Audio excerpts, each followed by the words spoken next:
আজকে তোমাদের সাথে ছোট্ট করে একটা ব্লগ ভিডিও শেয়ার করি, মানে আমার শরীর খারাপে যে আমার বাড়িতে কি হয় চলো তোমাদের সাথে শেয়ার করা যাক। দুদিন ধরে প্রচণ্ড জ্বর হয়েছে, ঠান্ডা লেগে খুব জ্বর এসেছে।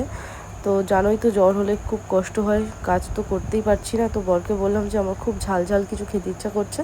বর ফার্স্টে বললো চাউমিন খাবে, আমি বললাম হ্যাঁ ঠিক আছে তাই এনো, কিন্তু ঝাল ঝাল করে নিয়ে এসো। দেন তারপর বর বললো যে ঝাল ঝাল চিকেন কষাই করি, রাত্রিরে তাহলে খেতে পারবো। আমি বললাম ঠিক আছে, তো তাহলে তাই করো। এই জন্য বর নিজে থেকে চিকেন টিকেন নিয়ে এসে সব কিছু নিজে একা হাতেই করছে, সাথে দেখো হেল্পিং হ্যান্ড আছে সাথে। তো ওরা দুজন মিলেই করছিল, আমার কিচ্ছু করার ক্ষমতা নেই, আমি তো বিছানা থেকে উঠতেই পারছিলাম না, এই টুকটাক করছি। হ্যালো বন্ধুরা, বাবা আজকে চিকেন কষা করছে আর আজকে পোলাও আর আলুর দম হয়েছে। মাকে বলে হচ্ছে বানিয়ে দিয়ে, এর জন্য মা বানিয়ে দিয়েছে।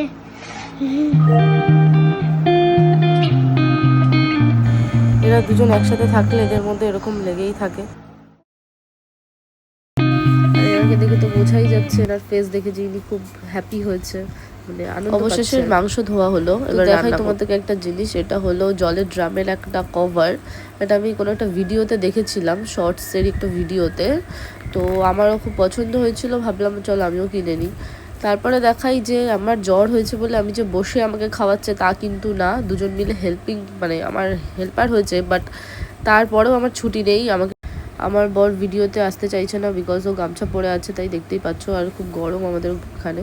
তো যাই হোক চলো রান্নার পরে দেখি, ও এমনি ভালোই রান্না করে এরকম মাংস টাংস। তো যাই হোক চলো রান্নার পরে তোমাদের সাথে দেখাচ্ছি কীরকম রান্না করেছে। ভিডিওটা করেছি শুধুমাত্র স্মৃতি করে রাখার জন্য। তো দেখো আমার এই যে খাট, এটা খাট কেউ বলবে? ছোট একটা বাড়িতে বাচ্চা থাকলে দেখবে যখন মায়ের শরীর খারাপ হয়, জানি না তোমাদের কারোর বাড়িতে হয় কিনা তোমাদের সাথে, যখন মায়ের খুব শরীর খারাপ থাকে তখন ছেলে মেয়ে মানে বাচ্চারা দেখবে একটু বেশি তখন লাফালাফি করে। তো আমার সাথেও তাই হচ্ছে। আমার মেয়ে যেন হাতির 5 পা দেখে উঠেছে, বেসিক্যালি হাতির 4টে পা হয়, ও আর একটা দেখো এখানে কি শুরু করেছে। কাঁদবো না কি করবো বুঝতে পারছি না, তাই বললাম তুই যা ইচ্ছা তাই কর, আমি আর কিচ্ছু বলবো না, কারণ আমার বলার মতন আমি পজিশানেই নেই। তো যাই হোক চলো দেখি রান্নাটা কি করছে।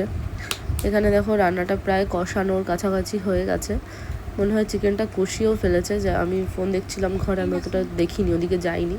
তো ভালোই কালারটা হয়েছে, আমার ফোনে জানি না বোঝা যাচ্ছে কি না, বাট ওর কালারটা ভালোই হয়েছে।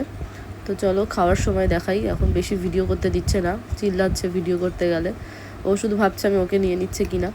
তো যাই হোক চলো দেখি। অবশেষে রান্নাটা শেষ হলো, নিজেই ডেকে দেখাচ্ছে যে দেখো রান্না হয়ে গেছে।